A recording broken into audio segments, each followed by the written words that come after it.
The story begins with an orphan boy named Rudo who lives in the slums and has the hobby of stealing trash from rich people's dumpsters. This world is divided into the white-walled city, where the rich and wealthy live, while filthy trash like Rudo lives in the black slums outside. In this world, there's a legend that every object has a soul, and it shows its true potential if you care for it enough, which makes it precious. But the rich throw away anything that's even a little used, and all of it ends up at a massive trash collecting site, which ultimately gets thrown into the great pit along with the people who have committed crimes. One day, on the rich side, a woman tells her daughter to toss out her stuffed toy after it gets a little damaged. She says fixing it will only make it look ugly, and they can always buy a new one. Hearing this, the little girl wipes her face and throws it away without a second thought as she starts talking about wanting a kitty cat for her next one. After that, her mom packs up all the trash and drops it into an underground vent, where it ends up in a garbage truck. The truck reaches the collection site, and Rudo jumps off on his way into one of the side rooms to look for anything usable. There, he accidentally makes too much noise for the guard to notice. The guard quickly breaks in and points his gun at the boy, asking if he is the infamous trash raider, and then smashes that alarm button to call for backup. Rudo grabs whatever junk is closest and flings it at the guards. A few rotten eggs splatter across their spotless uniforms, and that alone is enough to leave them frozen in place, too disgusted to react. While they stand there in shock, Rudo climbs back up the vent without even looking back. He reaches the surface near the exit, but his luck turns as the gate slams shut right in front of him. Before he can come up with a backup plan, more guards rush in and open fire. Rudo dodges through the chaos and sprints toward the wall. A bullet grazes his arm, but he still manages to vault over and disappear into the shadows. From behind, the guards shout that they can't let a kid get away, but by then, Rudo has already crawled through a sewer tunnel. Bruised and annoyed, he mutters to himself how ridiculous it is that the rich protect their garbage like it's some kind of national treasure. The next day, news about the trash raider spreads like wildfire. The elites find it hard to believe someone would actually go through the trouble of stealing garbage. When they spot Rudo's adoptive father from the slums, they look at him with disgust and say that slum people should just stay on their own side. On the other side of the wall, the poor people already know who is behind all the commotion, and they pray that the annoying kid kicks the bucket before he ends up driving the guards to them. But Rudo doesn't care at all and keeps fixing the junk he collected. Just then, his friend Chua shows up and scolds him for going after trash again because she's worried that something bad might finally happen if the trash management catches him. Rudo tells her the rich keep throwing out perfectly good stuff, and he simply uses that to make a living by fixing and selling them to the people in the slums who might actually appreciate them. Right then, a group of bullies shows up to make fun of him and say they finally found the source of the awful stink in the area. They even tell Chua to stop hanging out with him before she ends up smelling like garbage too. One of them knocks over Rudo's stuff and says no one's ever going to buy any of it. They mock his hands too and say they're so nasty he needs dirty gloves just to hide them. Rudo stays quiet through all the bullying, but the second they call him the son of a crazy murderer, something inside him snaps. The bullies start bragging about how the slums were built to trap criminals like him and how they're trying to fix that by earning back some respect. But they say Rudo's father ruined everything they've worked for with his serial killer reputation. Rudo gives them a nasty look that makes them flinch, so they throw in one last insult about how he'll probably turn out just like his dad, then run off in a panic. After they're gone, Chua walks up and tries to calm him down. She says she still believes in him. Then her eyes land on the same stuffed toy from earlier, and she smiles, amazed at how good it looks now. Rudo says it's not for sale, but just as he's about to give it to her, Chua's mom shows up and yanks her away. She scolds her for hanging around with that weirdo again. Feeling crushed, Rudo goes home to see his foster father, Recto, who starts teasing him by copying the way he acted in jokes about how Rudo was trying to flirt by giving the toy to that cute girl. Rudo turns red from embarrassment because he didn't even realize he was being watched. The old man brings up Rudo's trash diving and says they're not so poor that he needs to go that far. He asks him to leave that kind of work to him until he's older, and reminds him how dangerous it was last night. Rector thinks Rudo might feel like he owes him something for taking him in, but Rudo says that's not it. He just wants to do his part as family. The conversation shifts to Chua, and Recto tells him to be a little more honest with her. Then he notices the cut on Rudo's arm and starts patching it up. While doing that, he asks Rudo to take off his gloves too. Once he does, his pitch black arms are exposed. Rudo blames them on his real father, the one who was sentenced to death and thrown into the pit. He says he's had to deal with everything alone, getting judged for how he looks, and that his hands hurt all the time. But ever since the day Recto gave him those gloves, things have felt a bit easier. After wrapping up the first aid, the old man gently pushes him again to tell Chua how he really feels before someone else wins her over. Meanwhile, outside the house, a mysterious figure spends the night quietly watching them. The next day, after getting a quick lesson in how to smile from Recto, Rudo builds up his courage and heads off to find Chua. On the way, he catches sight of a man being thrown into the pit while people nearby shout cruel names at him. It makes him wonder what actually happens to the ones who get tossed down there. Just then, Chua greets him with a cheerful good morning. He quickly hides the stuffed toy behind his back, and she quietly mentions how sad it is that everyone's forced to watch the executions, even if they don't want to. She tells him she doesn't want to see him end up like that someday and says if he keeps risking his life, that awful future might actually happen. Rudo shrugs and says Recto always nags him about the same thing, but Chuba just smiles and tells him that it probably means the old man cares about him as much as she does. The words slip out before she can catch them, and once they do, the two go quiet. Rudo's face turns red, but he holds out the stuffed toy and nervously says he hopes she'll like it even if it came from the dumpsters. Chuba looks at it with sparkling eyes and says she'll treasure it forever. Blushing like crazy, Rudo spins around and races back, eager to show Recto and tell him everything. But as he turns a corner and rushes through the front door, he skids to a stop. A masked man is standing inside the house and Recto is on the floor, a sword plunged deep into his chest. Rudo rushes toward the masked man, desperate to save Recto, but the attacker easily knocks him aside and slams him into the wall. Rudo tries to get back on his feet, barely holding on, and watches as the man calmly picks up a book and walks away. Recto tries to speak. When Rudo promises to help him survive, the old man uses his final breath to shout at him, telling him to run away and change this garbage world. Just as Recto goes still, the guards arrive. They take one look at Rudo, covered in blood, and assume the worst. Recto, the only person who ever treated him like family, is gone. Rudo tries to speak up to tell them what really happened, but one of the guards punches him in the face and knocks him out before he can say a word. Later, the slums are filled with whispers. A crowd gathers around the house. Some curse his name, calling him a monster. Even Chua is shaken and confused and wonders if he could really be guilty. Rudo is brought to the execution site. Tied up high above the ground, he listens in silence as a priest gives a slow, formal speech. The man says that a murderer has no place in their land and must be thrown into the pit. Below, the people begin chanting, treating him like nothing more than trash. Rudo can barely process what is happening. He scans the crowd, hoping someone might stand up for him. When he sees Chua, he gathers what strength he has left and cries out to her, begging her to believe him. He swears that Recto was murdered and begs her to find the real killer. But instead, Chua calls him a murderer, just like his father, and throws away his stuffed toy before running off. After that, the crowd starts chanting and calling him the scum of society. Seeing this, Rudo breaks down and starts laughing like a madman, thinking these people are the real scum with no minds of their own. Just as the head priest gives the order to throw him away, Rudo spots the real killer standing in the crowd. But by then, it's already too late. The guards drag him toward the pit, and as he falls, he quietly swears to make every single one of these people pay and drag them all to hell. During the fall, he suddenly feels something strange, and then everything goes dark. Later, when he finally wakes up, Rudo finds himself lying in a pile of garbage that smells worse than anything he's ever known. As he turns around, he sees a massive trash monster made from all the junk people threw down. Seeing that, he starts panicking and thinks that this must be what hell looks like.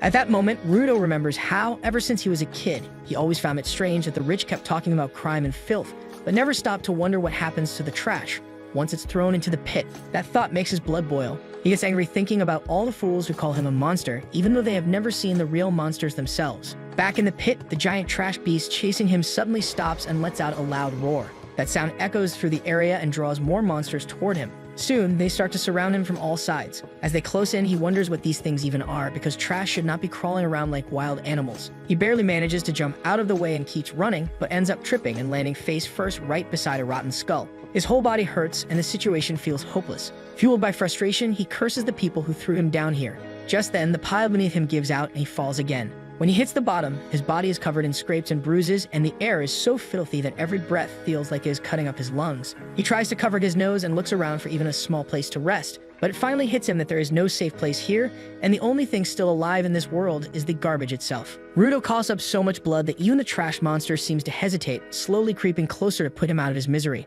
In that moment, Rudo thinks this is the end he deserves. But just as he's about to pass out, he sees Recto's final moments flashing in his mind. That memory jolts something awake inside him. Suddenly, he sees glowing objects scattered all around. Without thinking, he reaches for the closest one, which turns out to be a crowbar. As he grips the handle tight, he looks up toward the sphere where he once lived and starts making a revenge list in his head. Every person who ever treated him like garbage makes the list, but at the very top is the man who murdered Recto and walked away without a care in the world. With a burst of strength, he swings the crowbar and smashes it into the trash monster. He swears to himself that he's going to stay alive, no matter what it takes, just so he can beat the guts out of that criminal. Not far from him, a man sitting on a throne made of garbage watches the scene unfold. He leans forward, impressed to see a newcomer charging and while covered in blood from head to toe. Rudo shouts that the monster stinks worse than Recto's farts and lands a solid hit, but the beast strikes back hard. It slams him into a nearby tower and nearly crushes him under the rubble. Before the dust can settle, Rudo grabs a bigger metal rod and throws it like a boomerang straight at the monster's face. Just then, one of the monsters jumps out from below and lands a hit, leaving Rudo in such bad shape that he can't stop coughing up blood. As the creatures move in to finish the job, something inside him surges again. Right before they pounce, he locks onto them and fights back. He cuts off their arms and grabs a steel plate and slices one of them clean in half. The monster explodes behind him as he walks out the other side. With the danger gone, Rudo falls to his knees, completely drained and once again feeling hopeless. But his bad luck isn't over yet. A bigger, nastier monster spawns behind him and lets out a roar that summons even more backup. Rudo takes off across the hills of trash, but the monster slams the ground and sends out a shockwave that launches him through the air like a rag doll. When he opens his eyes, he sees a strange man holding an umbrella over him. Confused, Rudo stares as the masked man calmly lifts him up by the hood and tosses him aside, which makes him cough up even more blood. Without saying a word, the man straps a breathing mask over Rudo's face to help him recover, then steps forward to shield him like a hero. Still trying to make sense of what's happening, Rudo throws out a bunch of questions. The man simply holds up a hand to signal him to hutch, which only makes Rudo more irritated. The guy politely tells him to stay quiet again. Rudo gets louder and demands to know what kind of nightmare they're in, but the man says they're not underground and seriously asks him to calm down. Not able to hear the masked guy's voice, Rudo shouts that he doesn't understand a word. That finally pushes the man over the edge and he yells back, calling Rudo a brain-dead monkey who needs to stop screaming. He gets mad because now every monster nearby is heading their way thanks to Rudo's loud mouth. Then he explains that these creatures are called trash beasts, and unless they're taken out with a special weapon, they'll just respawn. As the monsters draw closer, the masked man keeps talking like it's no big deal. Then, right before the creatures strike, his umbrella begins to glow and sharp blades pop out from the top. Without warning, he spins the umbrella and slices the trash beast into tiny pieces that scatter through the air. Rudo watches the shredded parts turn into dust and realizes that the umbrella is one of those special weapons the guy was talking about. But there's no time to think.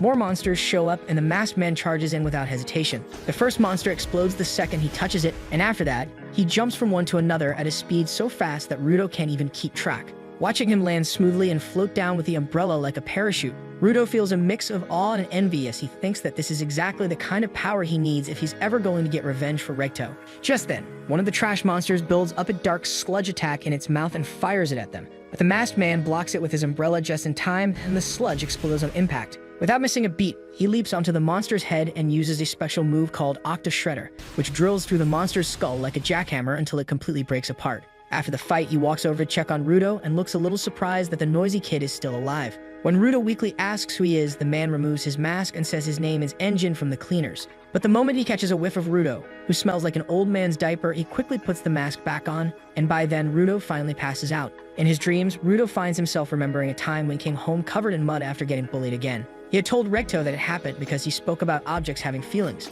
Recto, rather than getting upset, smiled and said he was proud that Rudo didn't fight back. But Rudo still looked at him and said he believed that things people take care of do come alive, just like Recto once told him. Hearing that, Recto scratched his head and admitted the story wasn't meant to be taken literally, explaining that it was just an old legend to help kids understand the importance of looking after their belongings. But Rudo didn't seem to mind and looked around their cluttered little home before asking if all the things around them had a soul too, and that made Recto chuckle as he looked at the curious boy in front of him. Back in the present, Rudo wakes up and finds himself tied up in chains. He immediately starts cursing Engine for tricking him, but Engine calmly replies that it's a pretty rude way to talk to someone who just saved his life. He explains that the only reason he tied him up was because there was no other way to carry in while he was passed out. Hearing that, Rudo tells him to untie him now that he's awake because he has more important things to do. He says he needs to find the scumbag who murdered Recto and get revenge. Engine pauses for a moment before giving him a bit of a reality check, saying that going back isn't possible right now. He explains that the world Rudo came from is called the Sphere, and it floats far up in the sky, constantly moving, which makes reaching it impossible for now.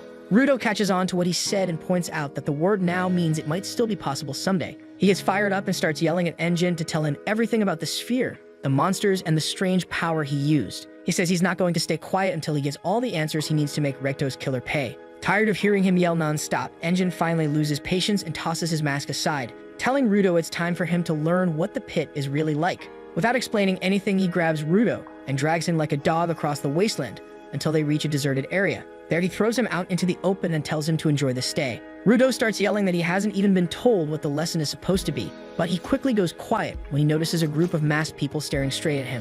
One of them, a guy in a red shirt, starts going wild the moment he sees a kid. He drools a little and wonders out loud if this is his lucky day. Taking a good look at Rudo's clothes, he guesses the kid might be from the Sphere, although the others are skeptical. Red Shirt asks where he came from, and when Rudo says he fell from above, the whole group throws off their masks and rushes over to him, practically bursting with excitement. At first, they think he's lying because a real Spherit shouldn't understand their language, but Red Shirt leans in and touches Rudo's face just to be sure, which creeps him out badly. Then, out of nowhere, Red Shirt apologizes and offers to unchain him because he feels bad for what Rudo must have gone through. For a moment, Rudo starts to believe he might have actually found some decent people, unlike Engine. That changes real fast when Rudo finds himself scammed and tied up in the back of a truck. The masked gang watches him struggle with big smiles because Spherits like him are worth millions, and they can't afford to let him go. Then Red Shirt makes a creepy face and explains why people are willing to pay so much. It all hates spheroids for dumping endless trash that poisons the air and makes life harder down here. Just breathing hurts, and monsters that don't die destroy homes and crush families.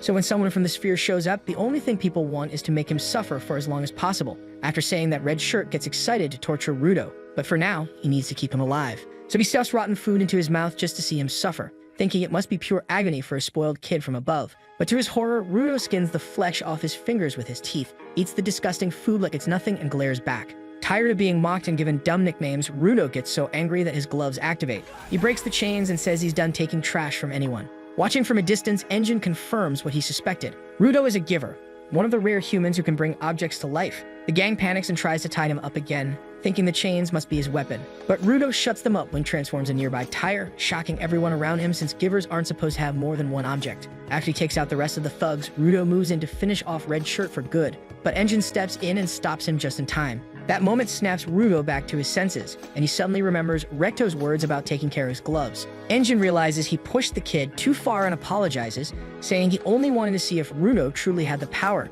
Now that he knows the truth, he promises to tell Rudo everything if he agrees to fight alongside the cleaners. Later, in a dry and broken wasteland, a guy sitting on a rooftop sighs when he gets a message from Engine. But Engine promises he's found a real natural talent who is lost in no man's land. While a bald doctor patches up Rudo, Engine tells the man that he's never seen powers like this before and says he'll introduce the recruit soon. Rudo quickly cuts in and says he never agreed to join anything, but before he can keep talking, the bald woman shuts him up. She scolds him for being a lucky brat who would have been dead if he had breathed that toxic air any longer. Since he also got kidnapped, she says he should be on his knees thanking the nice blonde guy. Then she kicks them both out, and her yelling is so loud that Rudo slams the door in her face. He tells Engine he's thankful for covering the bill, but right now, all he wants is information. He says he doesn't have time to get caught up in any gang. Engine calmly reminds him that he's a spheroid and he's already seen what happens when people like him get caught. Then with a straight face, Engine says this isn't the kind of place where people just hand out information for free. He takes Rudo into a neon city that looks like something out of a cyberpunk dream and buys him a Big Mac. As Rudo wolfs it down like he hasn't eaten in days, he can't believe it.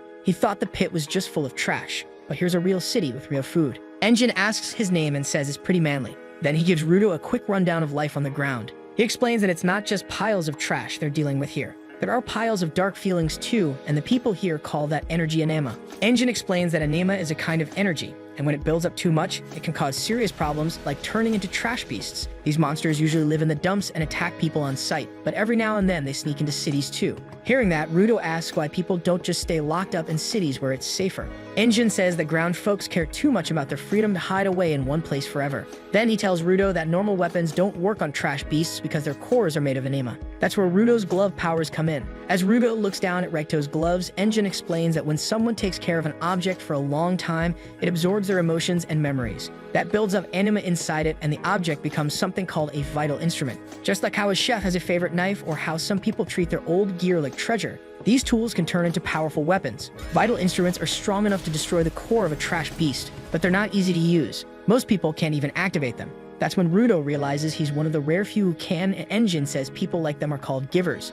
Seeing how serious this is, Rudo thinks back to what Recto always told him and finally understands it wasn't just a silly story. Engine puts it simply and says that the cleaners fight to keep the trash beasts out of the city, and right now they're short on givers, and that's why he wants Rudo to join the team. Rudo asks if Engine will really teach him how to climb back up if he agrees to join the team. Engine shrugs and finally admits he actually has no clue if going back is even possible. That makes Rudo angry, but Engine quickly adds that maybe his big boss knows something about it. Then Engine notices the worn-out gloves on Rudo's hands and gets curious. He asks who gave them to him, and Rudo quietly replies that they came from his father. Engine nods and says the rich never seem to get it. If something really matters, you should take care of it. He looks at the gloves with respect and says they definitely have a spirit in them. Hearing that, Rudo starts thinking about the past, but as Engine turns to leave, Rudo stops him and says he should have mentioned it earlier, but he really does owe him his life. Engine accepts the thanks and tosses him a sack of money, telling him to spend it wisely. Surprised by the amount, Rudo asks if he's really okay handing it over. Engine casually says it's just the money he made from selling Rudo's clothes, and that's also how he paid for the treatment and the food.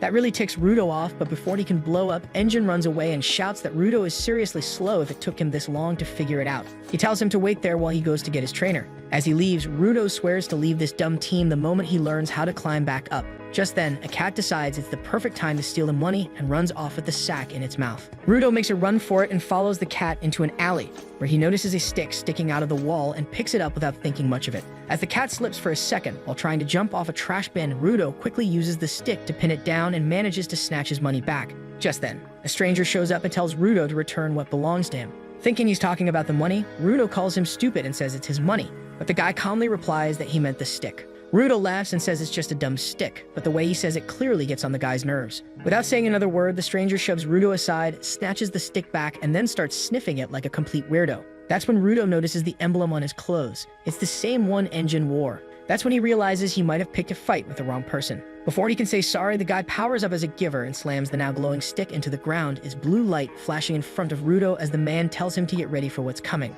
The man calls the boy by his name and says that Engine already told him everything. Then he adds that he's part of the Akuta cleaners and has been assigned to train this newbie. He introduces himself as Zanka Nijuku and gives Rudo a quick reminder not to mess with things that belong to others. Rudo explains that he only used the stick to get his money back from a thieving cat, but Zanka doesn't look impressed. Instead, he tells Rudo to pass a message to his father, saying he didn't raise him right. That one really hits a nerve. Rudo's face tightens and it looks like he's about to snap. But then he remembers something, a quiet moment with Recto, where he told him to stay calm when things get heated and try to think about how the other person might be feeling. As that memory plays in his head, Rudo takes a deep breath and slowly cools off. He figures Zanka's probably angry because he did take something that mattered to him. And honestly, if someone tried to take his gloves, he'd be mad too. So following his dad's advice, Rudo swallows his pride and gives a quiet, honest apology. He says he never meant to steal something important, and that seems to settle the air a little. Hearing that, the glow around Zanka's staff fades away. He says it's fine since Rudo gave it back and even apologized. Then he admits he got a little too worked up and didn't mean to scare his new student. Rudo stands there stunned, not just because he avoided getting smacked, but because it's the first time one of Recto's lessons actually worked. Zanka offers him a hand, saying they'll be comrades from now on, and pulls him to his feet. After that, Zanka asks what weapon Rudo uses and what kind of power it has. Rudo scratches his head and says he's not exactly sure. Even so, Zanka says his gloves look pretty cool, which completely stuns Rudo. He suddenly remembers how Recto always told him to stop looking like a serial killer and try smiling more. So right there, he does his best to smile just like he practiced before. Zanka stares at him in shock. The next second, he goes wild, yelling at Rudo for disrespecting him with a face like that. Rudo panics and tries to explain that it was actually a smile. Zanka shakes his head and says that was the creepiest smile he's seen in his life. Thinking maybe it's a problem with his eyes, Rudo tries again with a new expression, but this time it's even worse. Seeing that, Zanka's jaw tightens and he asks if the kid wants to fight. The two start bickering like kids in a playground until Zanka gets serious. He tells Rudo that talent isn't enough. You can't just work for your own goals while others risk their lives every day to protect people. And if Rudo isn't even ready to talk about what he's fighting for, then maybe that goal isn't worth much either. Hearing Zanka call Recto's final wish worthless, Rudo finally snaps and tells him to shut up. He says he's dead serious about this and won't let anyone talk down on it. Zanka smirks and says he could tell from the moment they met that they weren't going to get along. Rudo agrees and raises his weapon, ready to prove his point. That's when Zanka notices something strange. Rudo isn't just using his gloves, he's holding another weapon entirely. It suddenly clicks for him that Rudo might have the power to turn anything he touches into a vital instrument. Zanka laughs, saying this kid is way too broken, but it still doesn't matter. In the end, talent like his can't compare to raw experience. The next moment, Zanka's stick slams into the ground right in front of Rudo. Then he rushes in with a flurry of heavy swings, forcing Rudo back step by step. While beating him down, Zanka mocks him and says it's kind of sad getting smacked around by something as weak as a stick. Rudo finally gets a hit and that barely scrapes Zanka's cheek, but before he can follow it up, the man slams his staff down with one clean strike and floors him. Zanka chuckles and starts thinking maybe this kid's power isn't such a big deal after all. But then he sniffs something weird. Looking down at the mark on his cheek, his whole face twists in horror. Turns out Rudo wasn't just using any old stick. He was fighting with a toilet plunger. And now Zanka has poop on his face. Seeing that, Zanka begs Rudo to stop, but Rudo ignores the clean freak's protests and keeps swinging the plunger at him like it's a legendary sword. Zanka, who was all confident a second ago, suddenly shifts to defense mode, dodging every strike with panic in his eyes. Watching him run around like that makes Rudo wonder why this goofy weapon is actually working so well. He charges after his trainer, who now looks more like a victim begging for his life than a skilled warrior. The chase goes on until they burst out of the alley, and right then, the same cat from earlier jumps in and makes Zanka slip on the ground. Rudo swings again, and this time the plunger splashes straight onto Zanka's clothes, leaving him soaked in filth and completely defeated. After some time, Engine pulls up and casually asks if he's late, and if the two have already become best friends. As they fill them in during the ride, Engine laughs so hard he nearly crashes the truck and jokes that Rudo sealed the deal with a full-on poop barrage. Zanka sits in silence, covering his face in shame, while Rudo stays hunched over in an awkward pose, slowly realizing how silly the whole fight turned out and how cocky he had gotten. Trying to lighten the mood, Engine turns to Rudo and says that Zanka is actually a solid guy and will be his teacher from now on. Hearing that, Zanka's mood shifts slightly as he perks up a bit, clearly pleased with the praise. Just then, a red-haired girl named Rio pops up in the back seat like she's been there all along. She says she got curious and wanted to see what the fuss was about, and starts playing with Rudo's hair like they've known each other for years, while Rudo sits there confused, thinking maybe life down in the pit isn't all bad after all. As Engine keeps driving, he tells them that their next stop is Cleaner's HQ. While Rio keeps playing with Rudo's hair, they arrive at a junkyard full of ruined buildings and mountains of wrecked cars outside a walled base. After Engine drives through the gate and parks inside, Rio dusts off her hands on the way out, looking satisfied, while Rudo just stands there looking stunned by the giant building that turns out to be the Cleaner's HQ. When they head inside, Rio waves him goodbye and Engine calls Rudo over to the front desk, where he introduces him to a woman named Semu. But during the introduction, Semu suddenly stabs her fork inches from his neck, not at him, but at the annoying flies buzzing nearby, leaving both him and Engine speechless. Then she warmly welcomes the new recruit and says that while she already heard about his talent and where he came from Engine, she still wants to check his potential herself. Engine explains that Semu's vital instrument is her special pair of glasses that let her see deep inside people to read their true abilities. Rudo is surprised that vital instruments like that even exist. When she activates her glasses and her eyes glow gold, she briefly enters Rudo's mind, but she gets instantly pushed out. Seeing that, Engine asks what she saw, and she explains that he is good at physical things and has a strong bond with his vital instrument. But the problem is that the connection is unstable, which means he still needs training to fully control it. When Semu glances to the side, Engine asks if something else is wrong, and she casually says he has some poo stuck on his neck, which makes Engine burst out laughing, but it's no wonder the flies kept buzzing around him, and he teases Rudo that he needs to stop playing in the dumps. After he thanks her, Engine takes him to meet the boss, but on the way out he notices that Semu's expression is still serious. As they walk, Engine explains that there are around 100 cleaners in total doing different jobs, but most of them are usually out handling work all over the pit. With that said, Engine offers to introduce Rudo to some of the others and opens the door to a nearby room,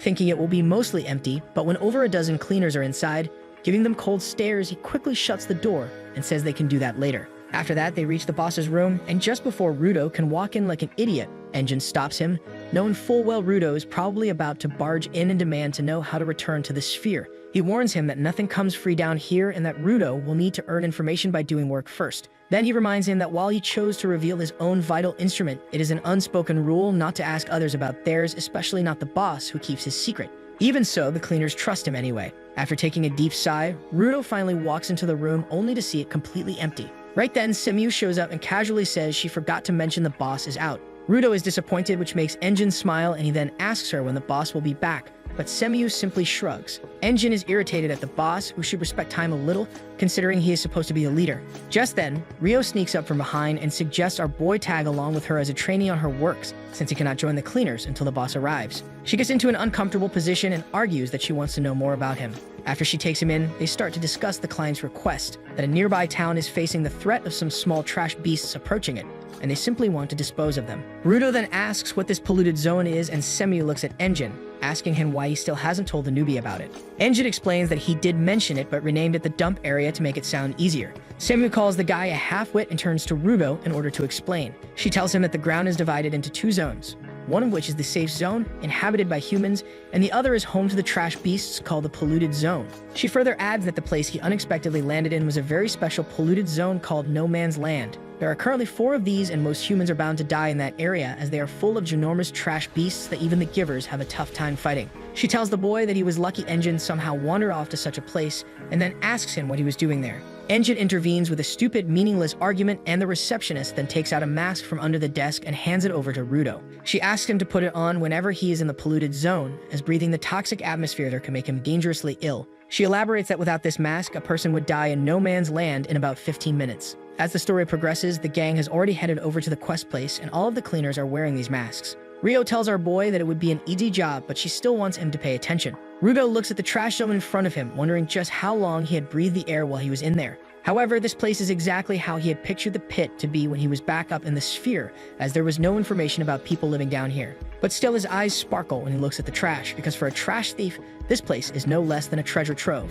Rudo asks Rio who the people alongside them are, and Rio explains that they are merely supporters, as they do not have powers like them. One of the supporters greets Rudo and extends his hand for a shake, and when Rudo does the same, he ends up getting his hand gripped tightly. Rio tells our boy that this supporter has a beyond human grip strength, which is powerful enough to even smash a trash beast's outer shell. Rudo worries that he might not even be able to keep up with these people, but he still decides to pay close attention so he can watch and learn. Just then, the supporters give them a heads up, and the trash beasts start popping out in front of them. Rudo panics when he sees a whole herd of goat-like trash beasts, arguing that no one mentioned they would have to fight this many, but Rio tells him to stop worrying, as these are just slowpokes and pretty weak monsters. The trash beasts try their best to attack the barricade, but they barely even make a dent. Rio calls Rudo lucky that he gets the chance to watch and learn. Just then, a larger, bull-sized trash beast shows up and Rudo panics again when he sees it, arguing that they should call for reinforcements. However, Rio tells him to take it easy. She says she doubts the herd will get any bigger than this, and if they can round them up quickly, they could head home early.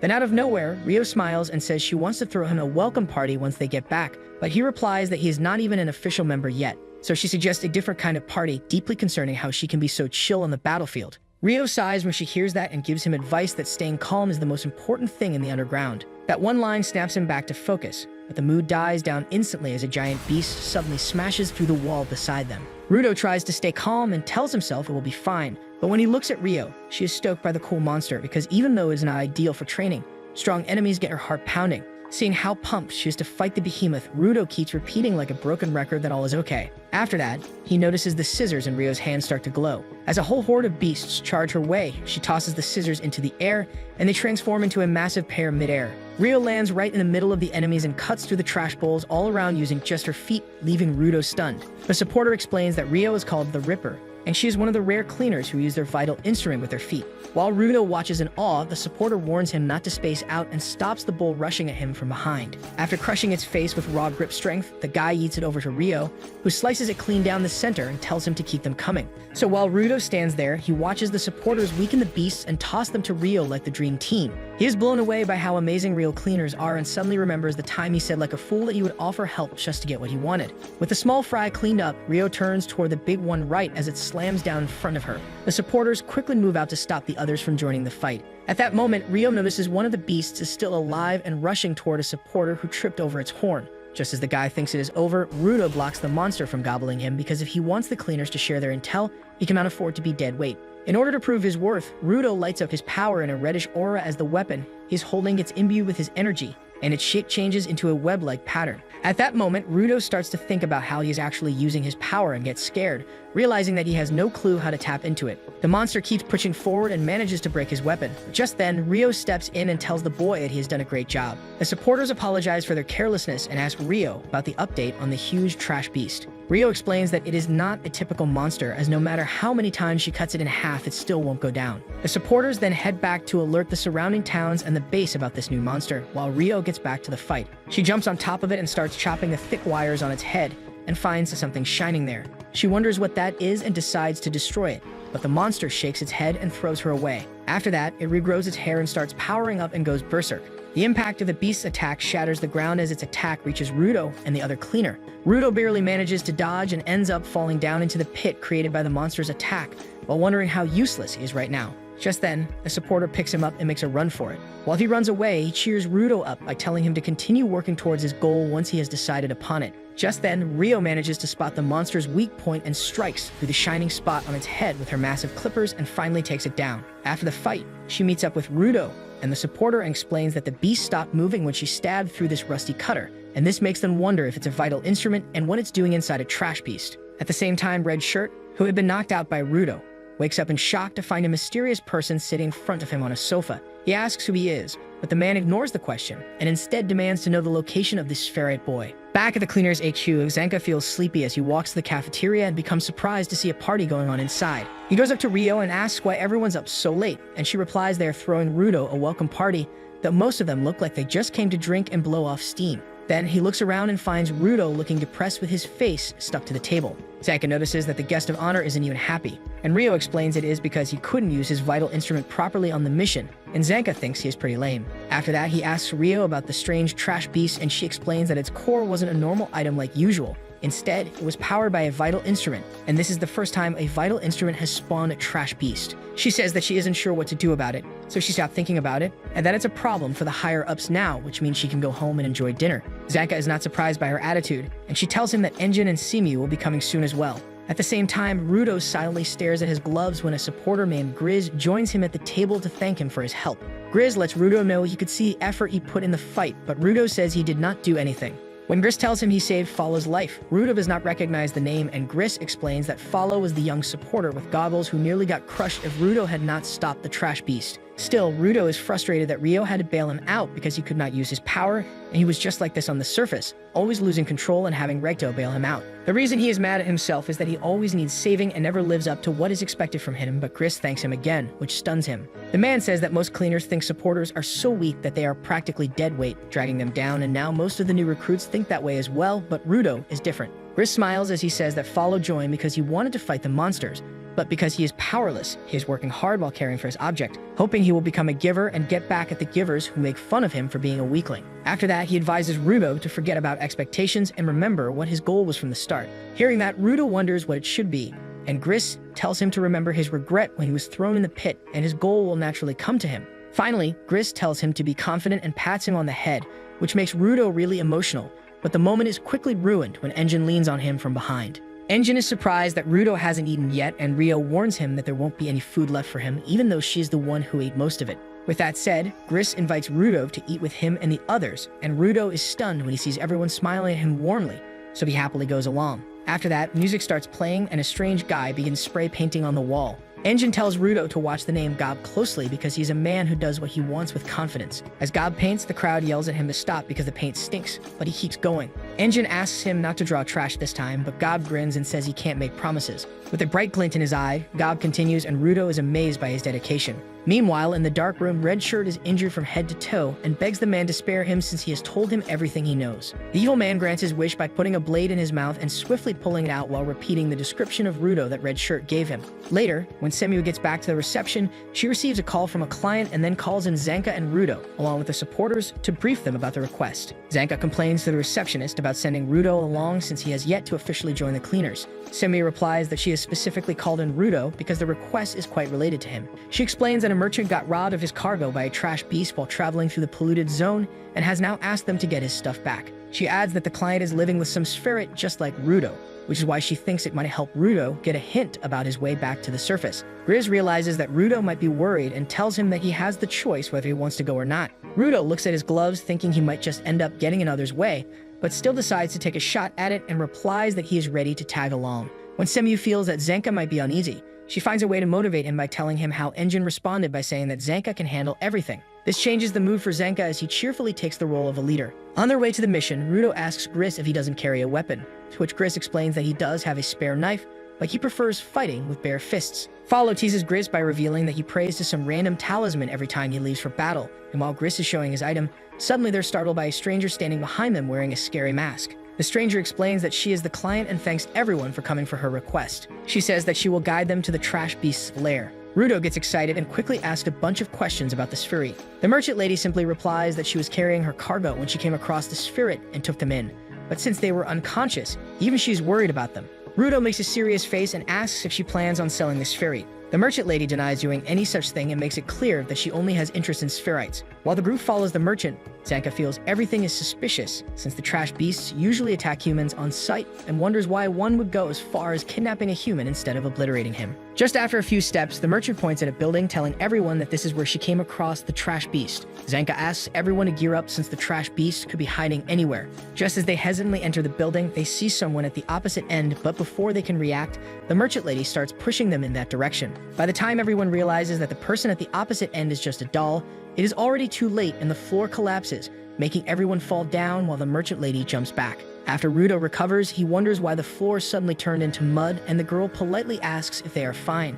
Gris angrily asks her where the Spherit she mentioned is, and she grins as she points at the Spherit in front of them and melts into mud. Then two shady figures walk toward them with purple lamps, and Zanka realizes it was all a trap by the raiders to catch the Spherit they are after, who is Rudo. Rudo gets confused about what raiders are, and Gris explains they were just petty bandits in the past. But their tactics changed over the last few years after they began doing secret experiments, and the worst part is that they are all strong givers. Then he orders 3 of his men to find an escape route while he and Follow support Rudo. After that, he tells Zanka the strong ones are all his, making Rudo worry for a moment, but when Follow yells at him, he decides to run away with the others. As they run, Rudo says he can take them on, but Gris tells him raiders are no average kidnappers, and he has no idea what the raiders are capable of, which makes Rudo frustrated. At the same time, Zanka says he already knew it would not take long for the raiders to figure out there is a Spherit among the cleaners. He is surprised they found him so soon, but it makes sense since selling him could make them rich for a lifetime. However, the creepy lady reveals she has no intention of selling him.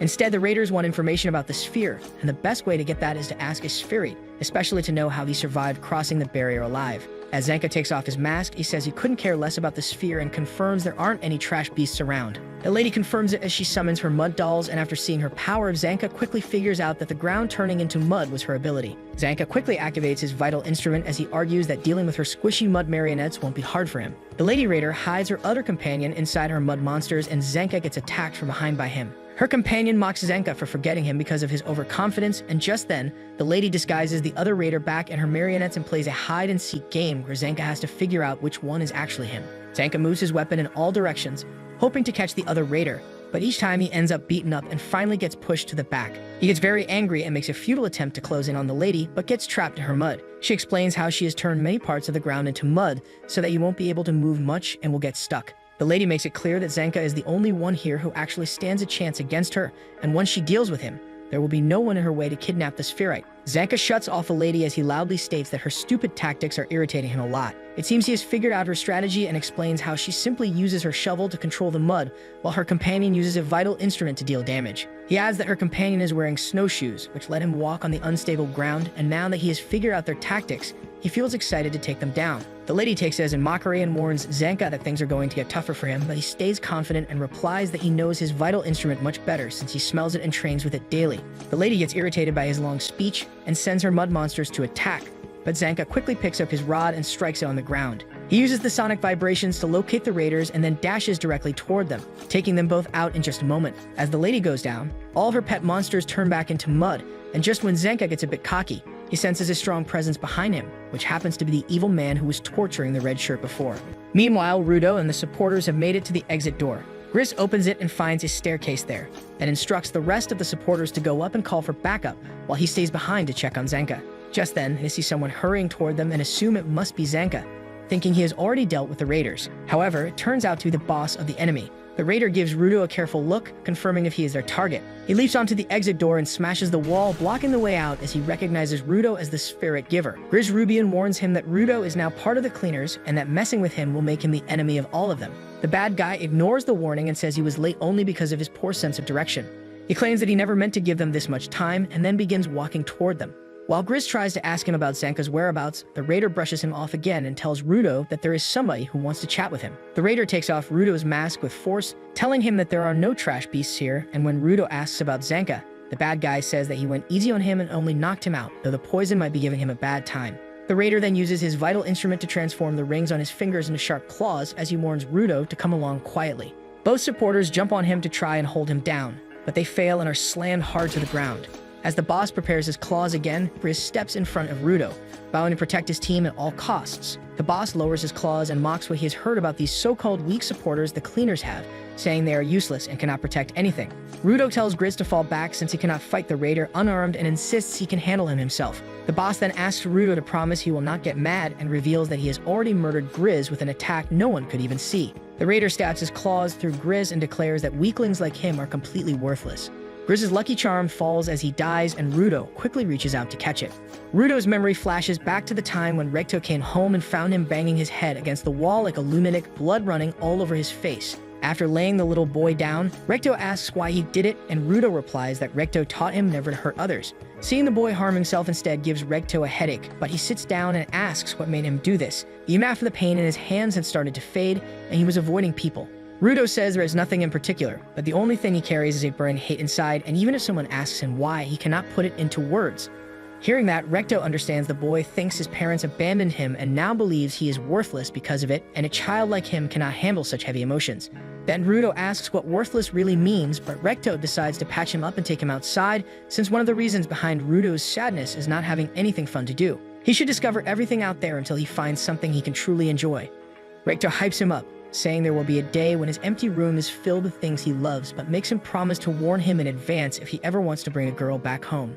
After that, they head to the backwater village's library to read books, and then he tries teaching Rudo soccer, but the innocent boy feels bad for the ball and starts patting it. Next, they try cooking, and Rudo shows he is very good at cutting vegetables, so good that he even cuts through the board. Thinking about the epic fail, Recto is glad the little boy at least showed some energy, and they have lots of time to find what he enjoys.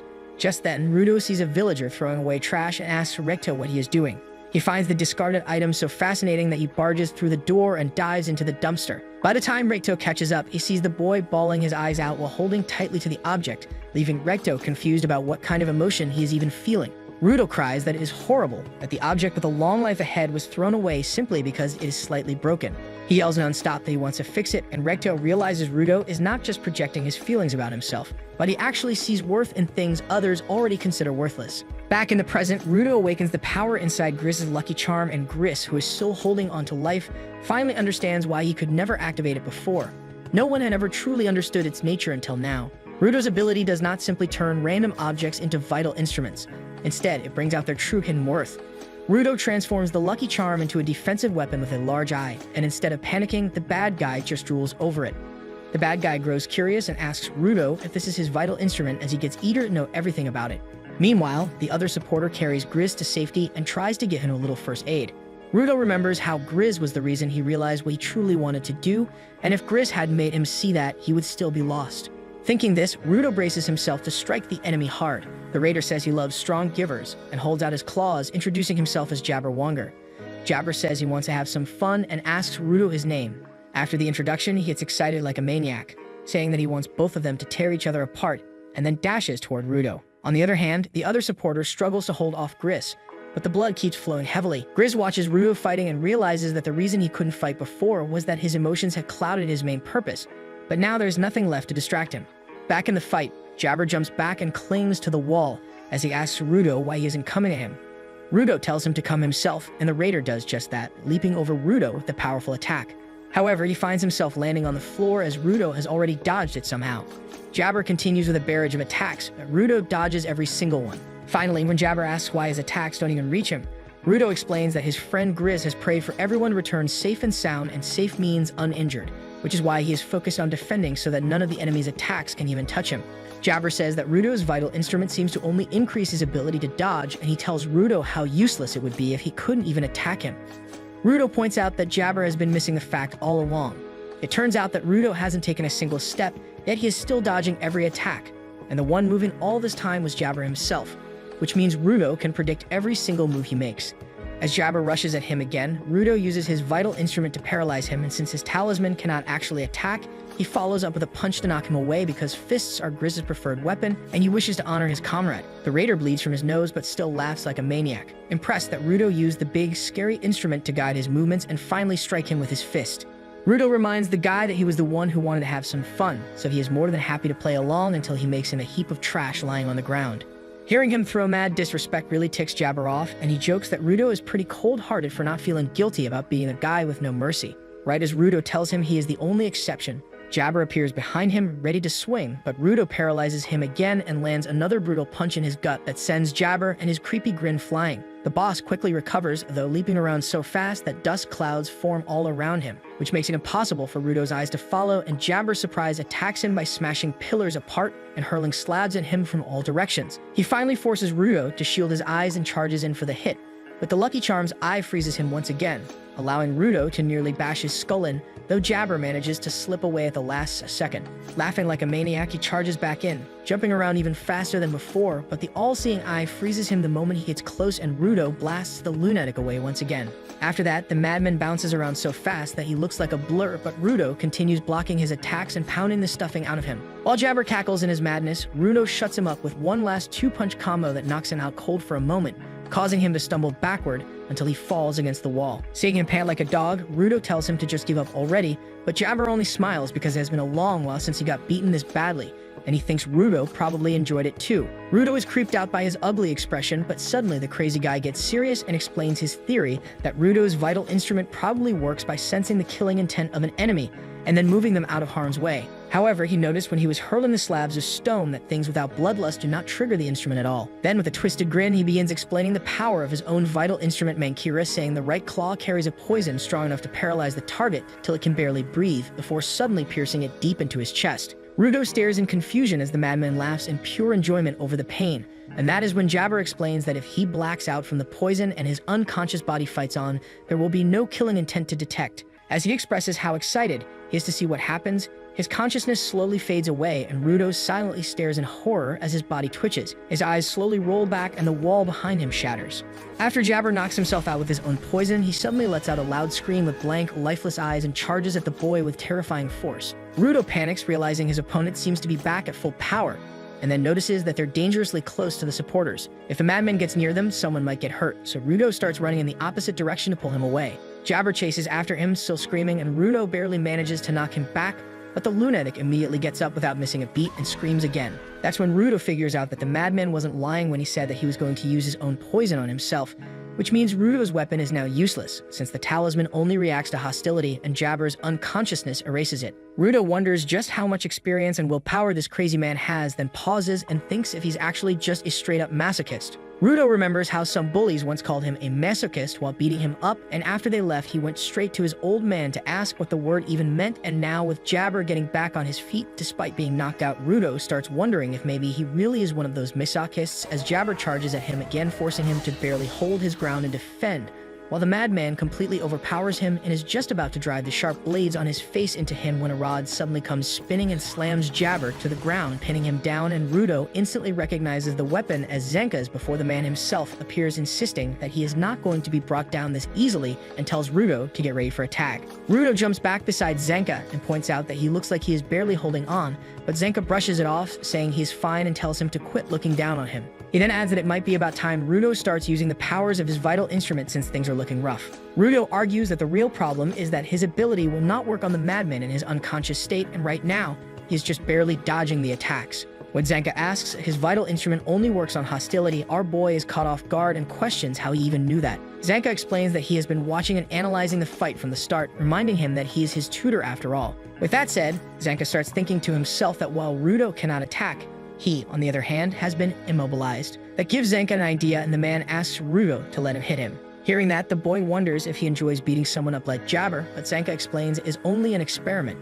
The boy asks what exactly his problem is, so Zenka explains that he wants to see if his vital instrument will activate if he strikes and moves him to the place he wants to be. If that happens, then he can use his long stick to outplay the madman. Rudo points out that he will get hit for no reason if it doesn't work, and Zenka replies that it's just too bad. Just then, Jabber breaks free from the stick and charges straight at them, destroying a thick pillar with a single swipe of his claws. While they step out of the way, Zenka orders Rudo to make sure the claws do not scratch him, because even the slightest touch will leave him wriggling on the ground. The broken weapon ticks Zenka off, and Rudo mocks him. Hearing that, Zenka makes it clear Rudo was asking for it and leaps at the boy to beat him up, but the all-seeing eye freezes him midair and throws him right at Jabber, allowing him to smack the guy into the next wall. The cleaner dude stares in shock at how that even worked, but Rudo is angry that Zenka genuinely tried to hurt him. His teacher plays it off as a necessary experiment, and then he realizes they are going to make a great team and looks forward to going all out and having some real fun. As Jabber rises and charges at full speed, Zenka prepares to bash Rudo's head like a watermelon. That allows the boy to use his power to send him flying straight into the boss, crushing the guy hard into the ground. Zenka is impressed by the range, but he tells Rudo to be a little gentle. Rudo replies that gentle does not exist in his vocabulary, and he runs straight at Zenka, who is furious and ready to beat him up once again. Like before, Rudo launches him off at breakneck speed into the poor boss, but even though Jabber tries to counter, he gets swatted away once again. But Zenka ruthlessly follows it up with another strike that home runs the guy into the roof, and then he tries to go for a satisfying finisher. But before it lands, Rudo twists him to keep the suffering going. That third attack blasts Jabber into the wall so hard that the madman finally regains his consciousness and says hi to Mr. Bad Attitude, who smashes him into the hard concrete. After that, Zenka lands and falls back because the constant flying has exhausted him, and now his whole body hurts. At the same time, Rudo's power shuts off and Griss's lucky charm crumbles into dust. Seeing that, Rudo feels sad over losing the precious thing Griss trusted him with and wonders what he should do now. As Zenka thinks that the vital instruments he makes might only last for a limited time, Rudo suddenly starts shaking and choking before he collapses to the ground. Taking a closer look, Zenka sees a scratch on his back, and when he turns around, he sees Jabber stab himself with his left claw like before. The boss casually walks toward Rudo, so Zenka asks in confusion how he can still move after being beaten up like that, thinking his left claw can heal injuries. But Jabber explains that it definitely does not heal injuries, but it does take the pain away. Jabber admits he never thought he would be cornered this badly and gives his thanks for giving him such a fighting experience. He argues that the poison on his right claws only works on him for about 10 minutes since he is used to it, but for Zenka it should last around 30 minutes, and therefore he gives him another dose, which renders Zenka unconscious once again. He mutters that if he fails to achieve his real goal of kidnapping, he will just end up being scolded. The raider then picks up Rudo and carries him away while Zanka lies there helplessly watching. As Jabber runs with Rudo, he briefly remembers his minions but forgets them just as quickly, while Rudo struggles to move but cannot. The boy worries that because of him, Gris and the others got hurt. Jabber smiles and leaps up, but he realizes they are suddenly outside instead of still being in a building. Looking around, he spots Rio standing with her scissors, and before he can react, an umbrella strikes him and throws him back, making him drop Rudo. Engine steps in, saying they have some cleaning to do, while the raider lies there knocked out. Engine explains that the building is buried deep below, and they cannot use the choker there to contact the outside. He scolds the raider for deliberately trapping their friends underground to cut off communication. Luckily, the supporters who escaped earlier, including Tom, managed to find his cell phone in the nearest town and call for backup, because otherwise no one would have noticed. Tom argues that Gris and Zanka should still be down there and worries they might have been gone for too long, but Engine tells them to stop worrying since those two are not that weak. He instructs the girl to take a few supporters and go down to check on them while he manages the raider. Jabber interrupts, arguing that he's being looked down on like some throwaway trash and claims that the whole thing excites him. Engine feels for poor Rudo, who has been stuck fighting such a strange madman all along, and the other cleaners get angry at Jabber for hurting their friends. Engine warns the villain that they are not letting him off the hook so easily, but Jabber seems unaffected and insists that he has a duty to bring Rudo home, saying that even if he wants to run, it is simply not an option. Just then, Jabber gets hugged from behind by a girl named Chthoni, who tells him it is time for him to return with an ice-cold stare. He snaps back and tells the midget to get out of his face because he does not want to go back, not until he has Rudo with him. While she calmly points out that cleaner reinforcements are coming any minute now, Engine is left stunned at where she even came from. In frustration, Jabber yells at her that he cannot leave right after the fun has started, but he falls silent when she says their leader had a big smile on his face. The bones in his body crack as he forcibly tries to break free, but the girl's grip is stronger. After struggling for a while, he finally gives up and flashes a big dumb grin at everyone, apologizing that it is a shame he has to go home when things were just heating up. While Rio is shocked to see a manhole in the wall behind the two, Jabber takes a second to compliment Rudo for putting up a really good fight for a sphere dweller, thinking the boy is probably in a coma from the poison.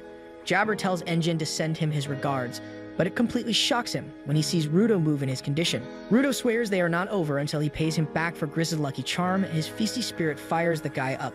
But when the man looks at the pattern on Rudo's gloves, he is surprised to see the boy also has something from the series. He finds the coincidence wild and says his boss will be very happy to hear about the gloves. With that, he promises he will be far more prepared the next time he comes to grab him and tells him to take good care of his gloves before stepping into the portal. After that, the manhole vanishes into thin air and leaves everyone stunned while Rudo quietly wonders what the series even is. Later, the medical team arrives and Rudo rushes to Gris when he finds him looking like he has seen better days. His poor condition brings Rudo to tears, and the boy apologizes for breaking his precious lucky charm. The man replies that it meant a lot to him, making Rudo feel even worse for turning it to dust.